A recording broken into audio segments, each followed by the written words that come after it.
Welcome to Bon Jovi Discussions. Today I have my buddy Vasil from South Carolina. How's it going, buddy? Hey Jerry, how are you? I'm good.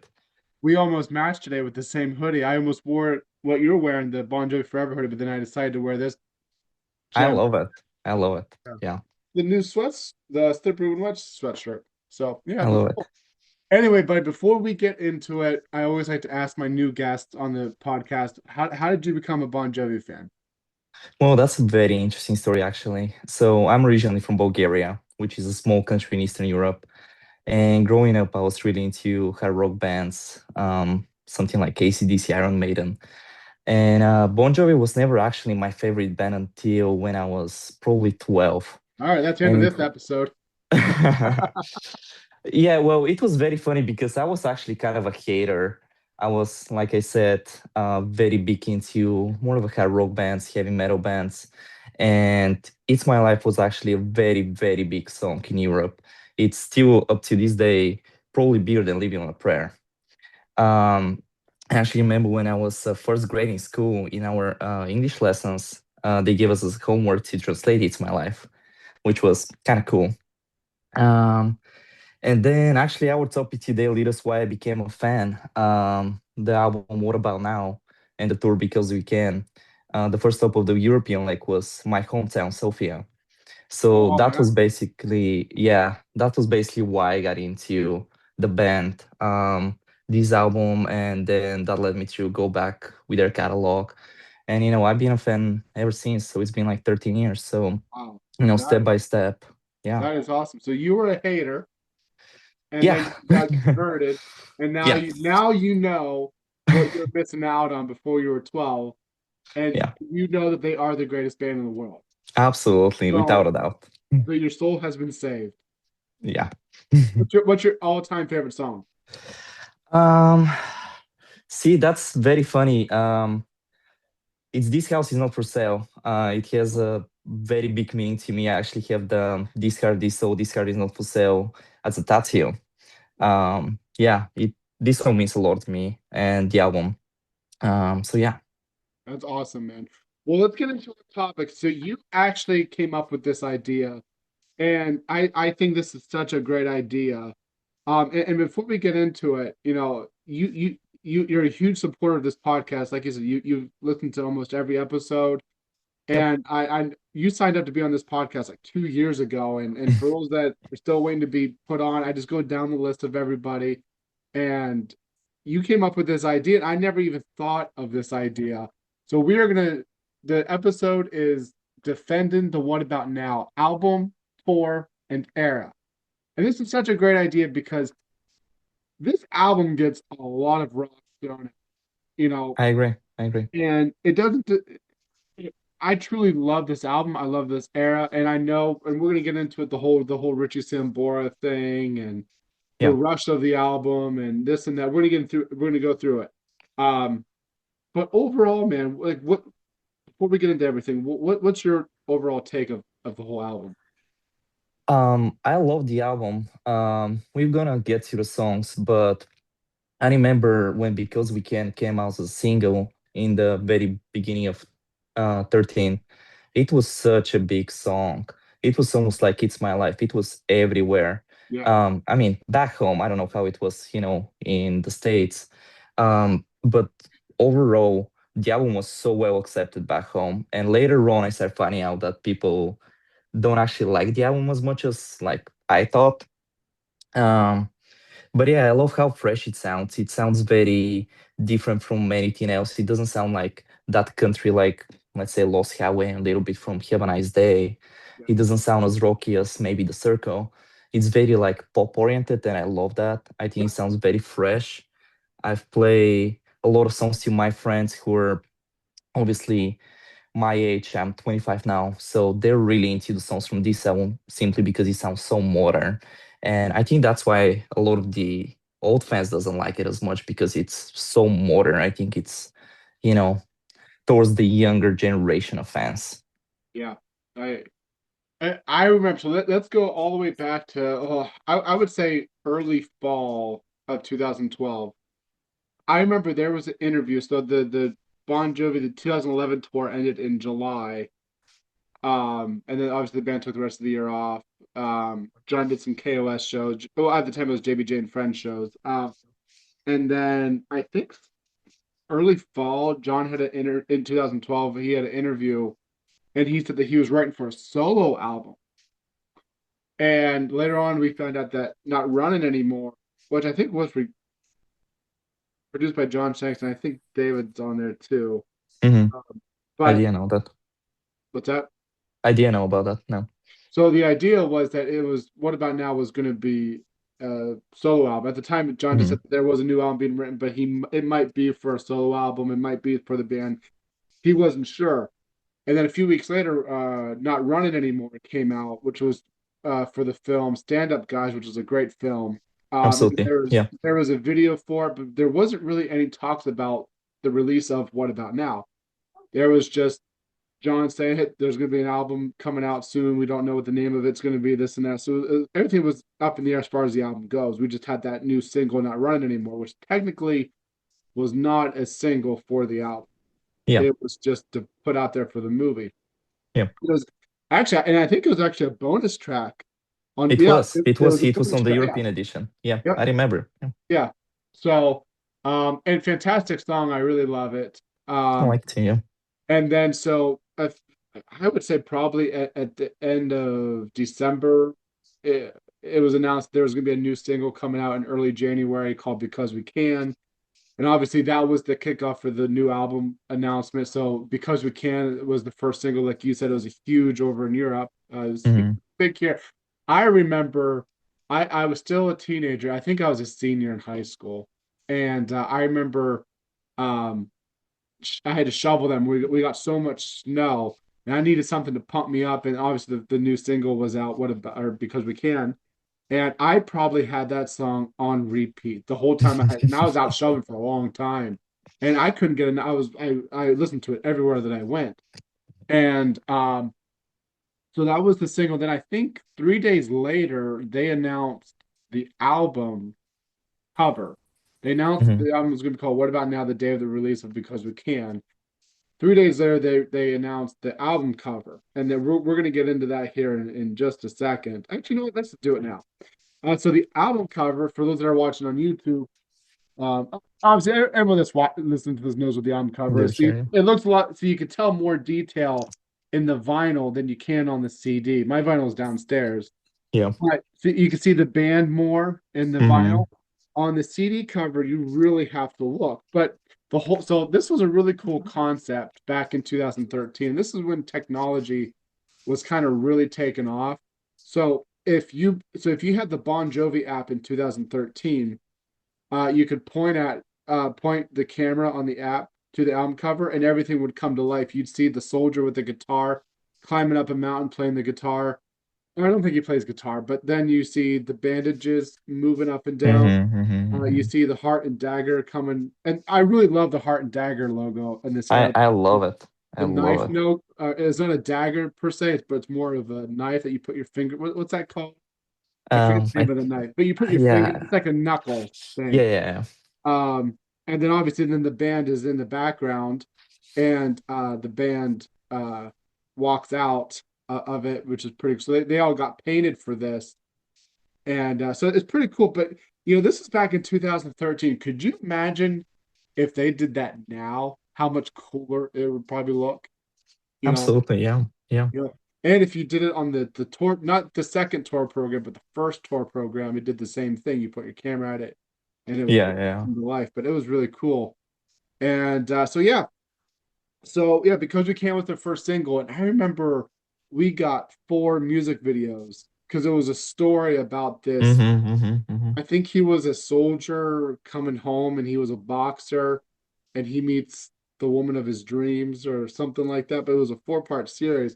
But I had a huge I think her name is Astrid, the lady that holds up the sign. I mean, she is gorgeous. And I had like a huge crush on her just because of that video, like the way that she just looked hot. And but yeah, so that was the first single. And then March of 13, right before the album came out, What About Now was the second single. Now, I am on the fence with this song. I do like What About Now. I actually just listened to it a little bit ago, and I do think it's a great song. I think it was the wrong choice for a single. It was the wrong choice for the album title. That's just me saying that. I think Hmm. it would have been better if this album was called Because We Can. It has I more. agree. I agree. It has more oomph. It has more in your face, and that's what Bon Jovi's about. You know, like you mentioned like Yeah. songs like "It's My Life" or "Have a Nice Day." It's like in your face, and I think Because We Can would have just been a cooler title. And thankfully it was the tour of the title of the tour. Hmm. Hmm. Um, but I've done enough talking here. What do you think about What About Now as a second single? Um, I love the song. I don't think it's a very strong single, like you said. I've always loved the song ever since it came out. I remember the video, and I remember it was, obviously shoot through the first leg of the tour. So it was kind of, getting us ready for the summer tour, which we were obviously very excited back home. Um, I don't mean to like you interrupt. said, I excuse just me. want to interject with something. I don't mean to Yeah, interrupt, but no, just no, good. you actually brought up a point that I totally forgot about. I remember the single for What About Now came out in March when that was when the Hmm. album was coming out. But the music video did not come out until the summer. You're right. I forgot all about that because I remember it was weird because everybody was looking for Richie because Richie was gone at this point. Yeah, And we were like, oh, they didn't put Richie here, and they kind of, it probably comes down to whatever, but they really yeah, didn't show Richie in that video. I remember there was a huge uproar about that, and yeah. I mean, I get what you're saying with the single. I still love the song. We're gonna get to the songs probably in a little bit, but I think that's what The Water Made Me would have been such a great single. I absolutely love the song. I think it's very upbeat track, and I honestly hate how, a lot of people still, don't know the song. I think it would have been a huge single if it came out as a single. It's yeah, just very upbeat, very good feeling. yeah, I agree with you. And it has that New Jersey, Hmm. it's kind of like this is where I'm from and who I am, Yeah, take it or leave it kind of absolutely. thing. Yeah, absolutely. Yeah, so I'm with you. I think that would have been a really great single. I am I just wanted to surprised. say, I'm Oh, go ahead. sorry. I just wanted to go back to the album cover. That's my favorite album cover. And the reason why it's because, like you said in a little bit, it contains stuff from not each of the songs, but like a lot of the songs, like The Soldier, like, Army of One. Um, the girl on the left side of the cover, which was technically the girl from, the Because We Can, the one you mentioned earlier. I love that. I've seen other bands doing that. Their album cover still kind of contains, a little of this and little of that of the songs of the record. I love that. A little like an Easter egg when you listen to the album and then you go back and you're like, oh, on the album cover I can see this and that. I like that a lot. Yeah. I, I just think like I've talked to other fans too who weren't really fans back then, but they've kind of hopped on the train later on, and they're like, "What's up with this album cover? Like it makes like it's kind of like all scattered and stuff like that." But like I think if you lived through as a fan, went through 2013, knowing about the technology, it makes sense. But to the general eye, Yeah, it's a very confusing album cover. But I like it. I'm into art, and I think it's very artsy. yeah, Uh, but yeah, it's cool. It's your favorite album cover. yeah. Uh, Something so different, right? exactly. And on the back too, it has all the images, separated. And then Yeah, there's a picture of John on the microphone, and that was a yeah. 2010 picture they used for that, which is pretty Oh, I cool. didn't know that. That's cool. Yeah. Now you know. What else? What else? What else? Let us talk about. So here's another weird thing so every tour that we've gotten, we've always gotten the album first, and then months later we'd get the tour. Usually the album promoted the tour. Yeah, yeah, This was so weird, and I this album came out so fast. Like I remember end of December we got the announcement for Because We Can. Then in early January we got the announcement for that the album was going to be coming out in March, and then the tour started in February. And it was so weird because not you the only song that you knew on this album was Because We Can. And I remember I did 6 shows on the first leg, I think.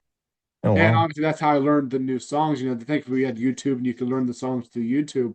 But like my first show, I did one of the very early shows of the tour, and like I didn't know any of the songs yet, and I think that was kind of unique. Hmm. But it was strange, because you left the show wanting to hear those songs again. Thankfully, like I said, we had YouTube, but I couldn't wait to get my hands on the album. And as a matter of fact, I remember I went to the Cleveland show, and after the Cleveland show, I came home because the album was coming out the very next day. And I remember coming home, and I got home probably 8 o'clock at night, and then I slept for a couple of hours, got up at like 11:50, went to Walmart and bought the album back when you could buy albums at midnight at the store, Yeah. and got the album and went home and listened to the album. And yeah, but that was very, very odd. You said you saw the tour in Europe, right? Yep. Okay, yeah, so you had time to prepare for get to know the songs, from the album. Yeah, I remember also there was I don't know if you watched this one. You probably did. BBC Radio 2 show. They did a Yes. special. I think it was in January, maybe or February. I really don't know. But they did 5 songs of the album, and they actually did "Army of One" and "What's Left of Me," which they usually didn't play on the tour. So I think that's kind of a cool little bit of a promo show. And I like how it's pro showed, so it's like professionally. Yeah. That's kind of cool. Yeah, I'm glad you brought up that show. Yeah, that was a fantastic concert. I remember watching that Hmm. before the tour started. You're right. And Yeah. yeah, I'm trying to remember. I remember at that show, Richie had a guitar tech problem. His guitar went out, Hmm. and John looks at him and goes, "Mr. Sambora," patiently waiting for Richie to get his guitar. I can't remember what song that was before. It was one of the hit songs, but that's Yeah. there. Um, so yeah, so the album came out in March, mid first leg of the tour. Um, and so there was a standard 12 tracks, but then we got, depending on which edition you got. I remember there was a Walmart deluxe edition, there was a European edition, Japan, and then you got a few extra tracks with These Two Hands, Into the Echo, Not Running Anymore, and on some version you'd get Richie's The Everybody European Leads edition Home. had the Yeah, Richie song. Everybody Yeah. Leads Home to You, and then Mhm. Old Habits Die Hard. Was also a bonus track on some of the editions, which that was a fantastic track. I did like that. I agree. Yeah. So, is there anything you want to talk about before we continue that you wanted to touch on? Um, I wanted to touch on the bonus tracks. I feel like you obviously mentioned them. I love Into the Echo and I love With These Two Hands.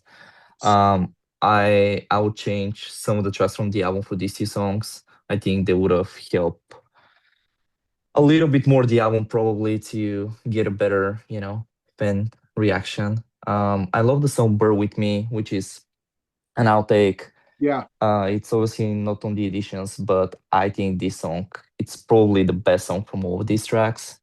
And it's such a shame that it never made it to the album. But yeah, let me ask you something. So, when the album first came out, my favorite track was "Beautiful World." okay. Uh, Now it's "Thick as Thieves." Has your favorite changed since then? Definitely. It's when you're 13, it's very different from when you're in your 20s, and then it will change again probably. Um, I still to this day love "I'm With You" though. Ah, Um, that's a beautiful song. I love "I'm With You." I love "Beautiful World" as well. I love the lyrics so much. I love the meaning. Lately, it's probably "The Fighter." Feel like it's very good, meaningful something. It's very simple, Which just one? "The Fighter." Oh, the fighter. Yeah, Mm.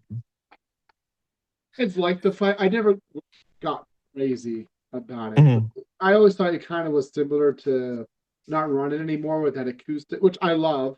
The acoustic vibe. Yeah. Yeah, but so we're gonna get into the tracks here, so I guess I'll save what I think of some of these tracks you just mentioned in a little bit.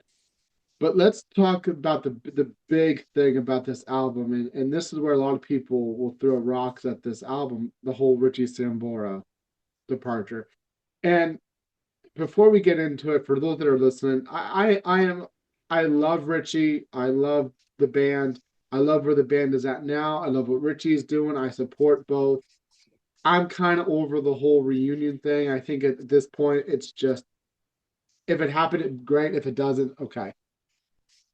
But I'm kind of over the whole reunion thing at this point. But so with that being said, let's talk about the whole Richie Sambora thing. So obviously, Richie left mid tour. Obviously, not the right way to do it. He just didn't show up for the second leg of the tour. He did the first leg, um, and then they had I think it was like a 2 week break, and then in Calgary, he just didn't show up.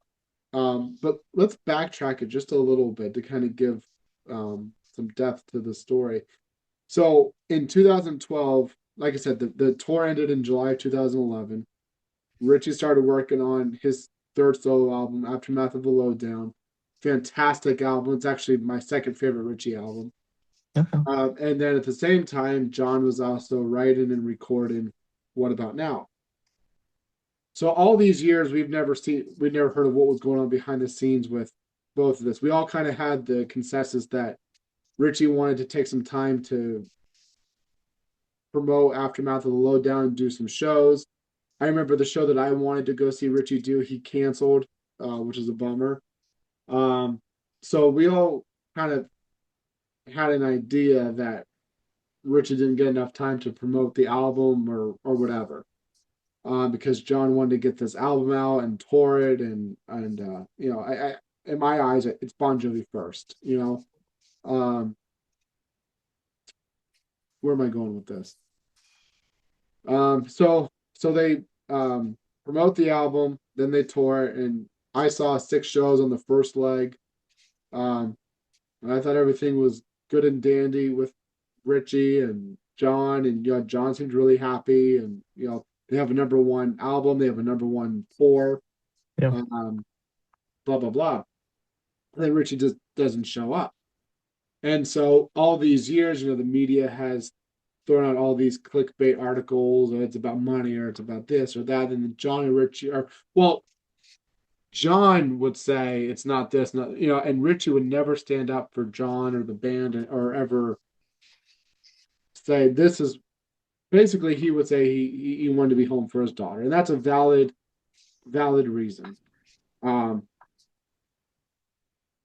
so then Phil X comes in on the tour and finishes, and now he's a permanent member of the band. Obviously, God bless Phil, love him. Um, Absolutely. Yeah. and so fast forward to 2024, we get the documentary "Thank You, Good Night," and obviously we hear that Richie just didn't show up to help write a lot of the songs. He didn't show up to play the guitar. He just wasn't really showing up to the sessions for whatever reason. And then you mentioned the fighter earlier, and obviously in the documentary they talk about Richie was upset that John Shanks played the guitar Hmm. for the fighter, and they just finished the song without Richie because he didn't show up. And yeah, I guess that's the consensus of it all. Anything you want to add to that? Yeah, like you said, I've always had so much respect for Richie, Yeah, but maybe absolutely. because I became a fan of the band after Richie was basically gone. Uh, I've always accepted it the way it is, and they became my favorite band this way, without Richie. Yeah, I would love to see them one day with Richie coming back, but if I don't, I'm completely fine with that. Yeah, I love where is the band right now.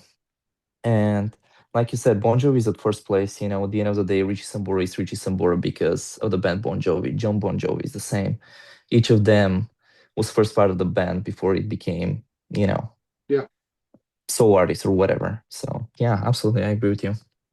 yeah. And it's sad how it the departure went. A band of brothers for 30 years at that time, and and I get why Richie left. His own personal Yeah. reasons and stuff. And I'm glad he's happy now. I support what he's putting out. His new songs are great. I love what the band is doing. Um, so I'm happy. I'm Yeah, looking at, I'm trying to remember what songs Richie even co-wrote on this album. I know John did most of it, so I'm looking at the booklet to see real quick. Richie was a co-producer.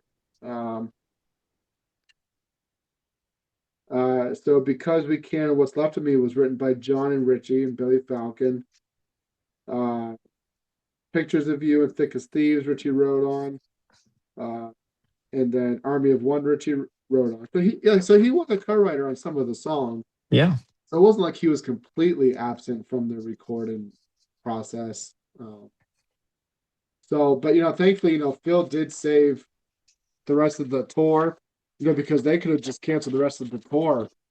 But absolutely. Yeah, you know, it's still crazy to think, and thankfully, the tour was voted the number one tour of the year. I remember, I think the band was in Australia when they announced that, yeah, um, and that was Australia was the end of the tour.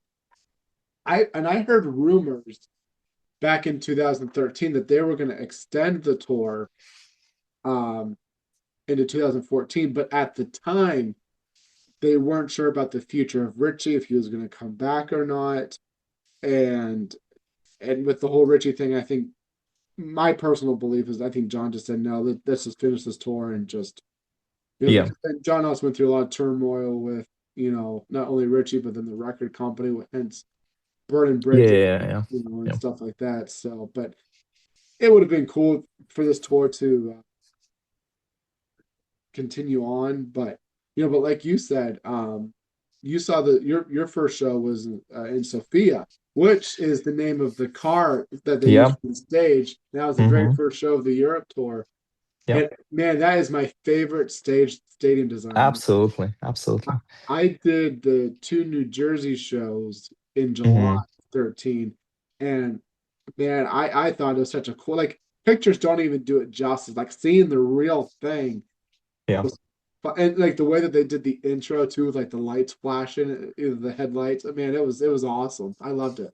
I love it so much. Definitely my favorite stage. Like you said, they started touring in Sofia, and probably in the middle of the show, John said a story how in America, every boy names their first car after their first love or whatever. So he Yeah. wanted to name the stage after Sofia, which was, very touching.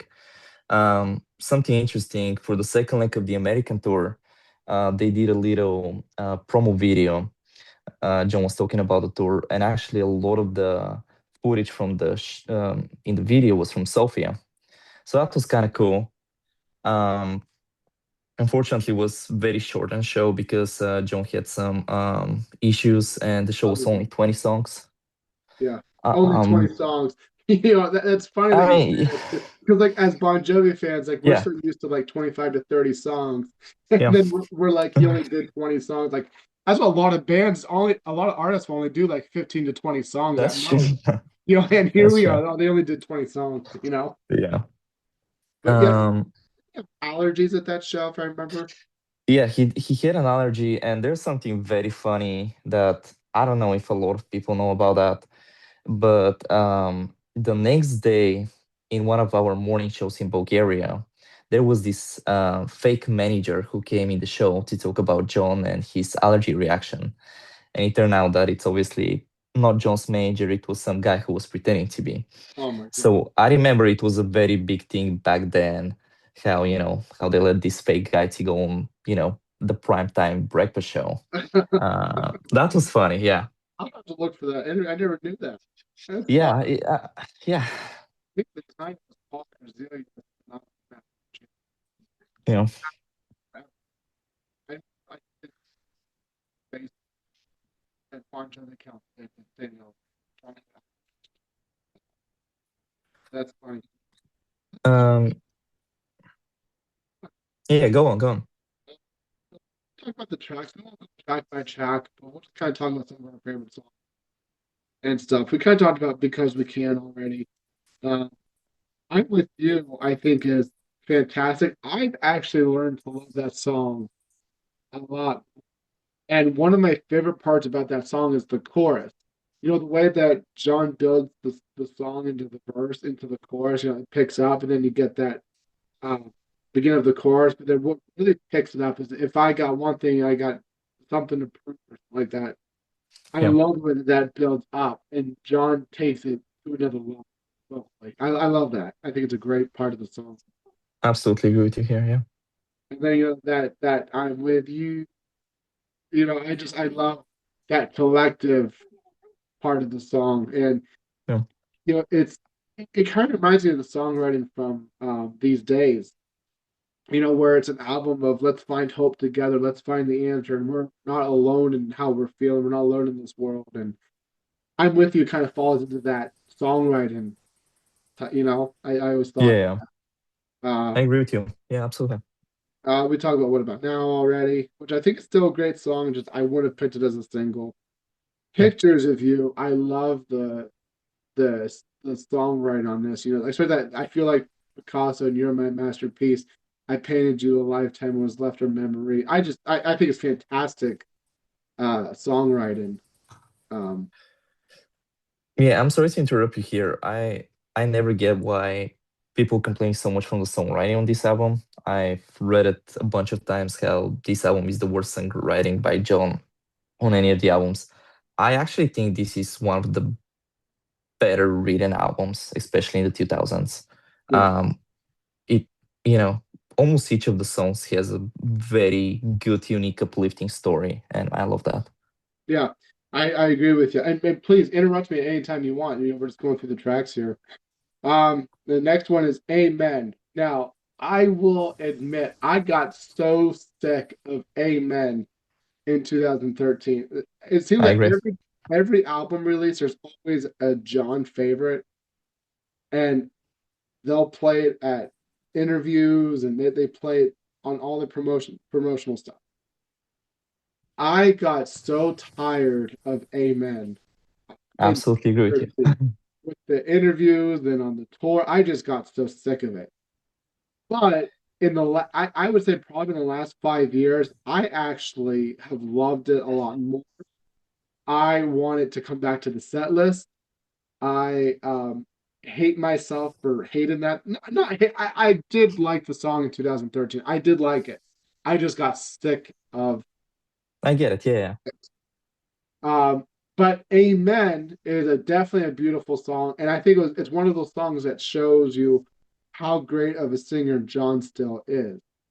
Especially, when he would hold the notes in Amen, and it's a fantastic B stage song they would play on tour. Yep. Um, yeah, so it's a beautiful, and I remember it was a fan favorite too. And two, I think a lot of people would say this was their favorite back in 2013. No, that's interesting. Funny you said about you wanted to be back in a set list. I saw them in Bucharest in 2019, Yeah, and I was so excited because they were kind of playing with ballads. Some of the shows of the European tour they play, "I'll Be There for You," "Always." I don't remember if they did "Bed of Roses," but I was so excited, and they actually did "Amen," and that was the only ballad of the show, and I kind of like it. It was kind of something different, something special. yeah. See, I'm a sucker for ballads. I love Bon Jovi ballads. I'd be okay with Yeah, also, no ballads. But yeah, I remember they did Amen on this house tour, and I really hope they bring it back next year because I truly do love the song, and I wish I would yeah, have appreciated it. It's like the song Knockout for this house. I didn't appreciate the song when the album first came out, and then I saw it live, and I was like, "Wow, this is a fantastic song." And you just wish you could go back and appreciate it more. yeah, yeah, yeah, Um, absolutely, Next one, this is I know you said this was one of your favorites. That's What the Water Made Me. absolutely, I love it. Fantastic show opener. Yep. Your show, if I remember, they did open up with this show. Yeah, yeah, absolutely, yeah, yeah, yeah. Yeah. So same thing with our shows in the first leg of the tour. They opened up with either Bad Name or That's What the Water Made Me. And when they opened up with That's What the Water Made Me, it's such a cool opener. And I love the extended outro that they do live. Yeah, John's strumming his guitar and smiling at everybody and walking around the stage. Then obviously then they continue on. But I thought that was a fantastic uh addition to the song. Um Yeah, Now, what's left of me is one of my favorites on this album. It's a shame that it did not get. I know they did it on the BBC show, but they didn't do it on the tour. I don't think mhm. they did it once on the tour. I don't think they did it here. Yeah, Um, but it's such a fantastic songwriting song. And I John agree. plays it on a. I think he plays it on a 12-string Takamine, Hmm. which is I really believe so. cool. Yeah, And that's what makes the song even sound even more beautiful is that guitar.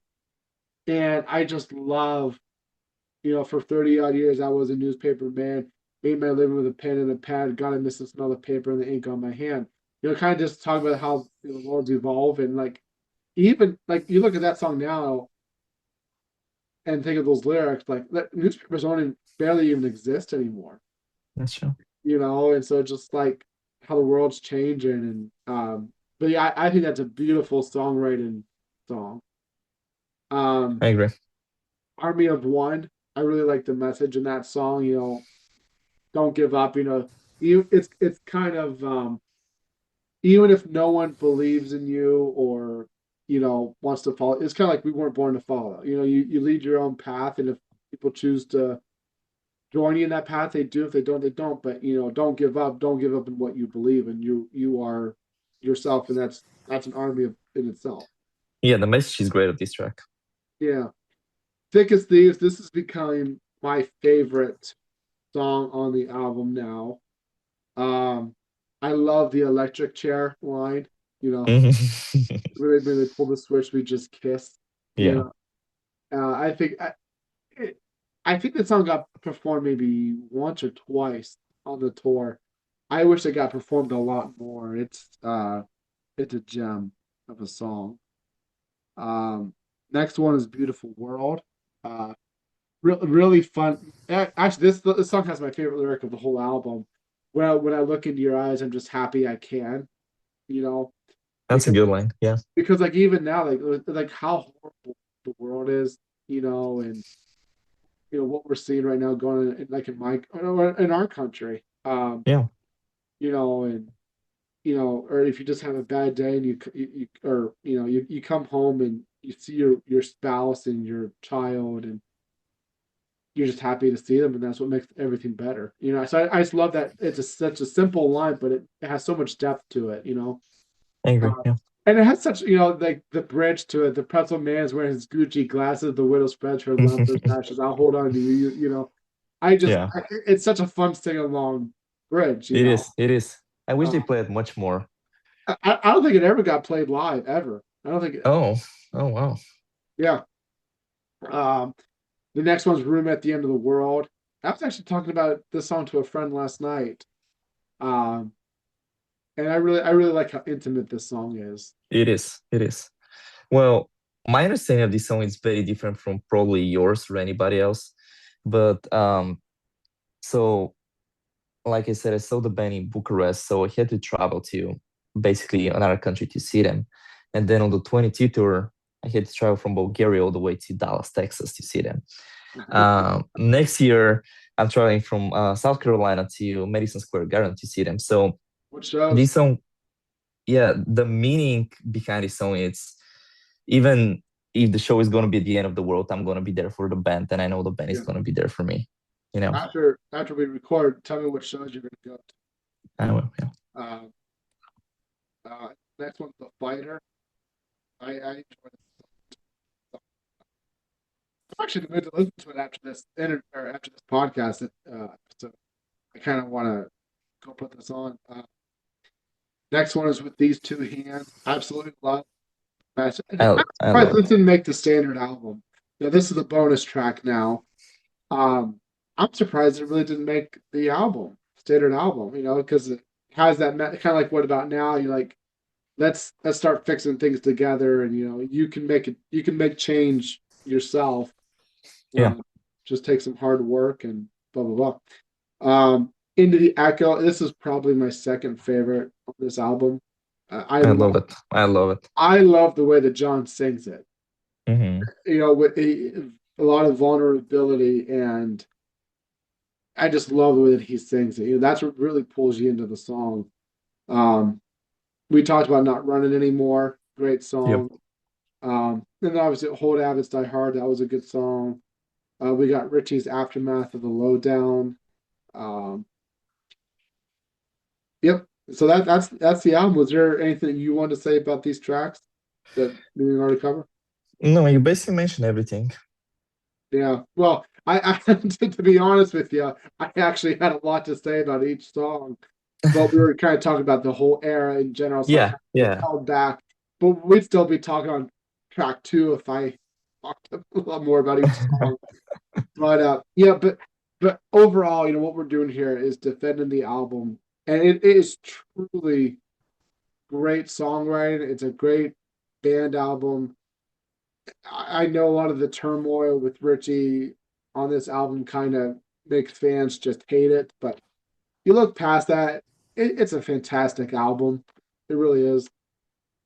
Absolutely. Like I said very early on, um, a bunch of my friends, every time when I play them Bon Jovi music, they love this album more than anything else.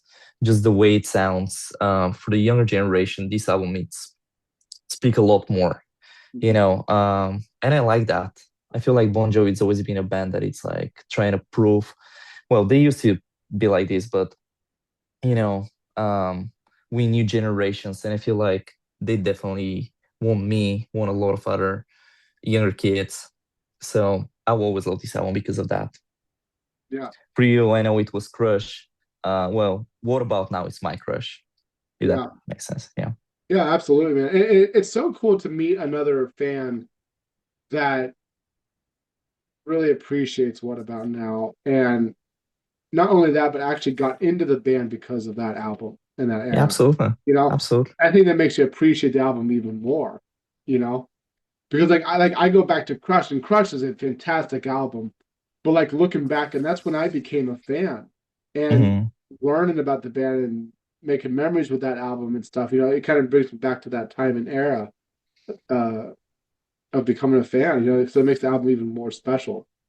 You know, Absolutely. Yeah. so. But I think we covered it all, my man. Anything else you wanted to say? I wanted to mention few shows that I think everybody should check out. I think they're awesome from the tour.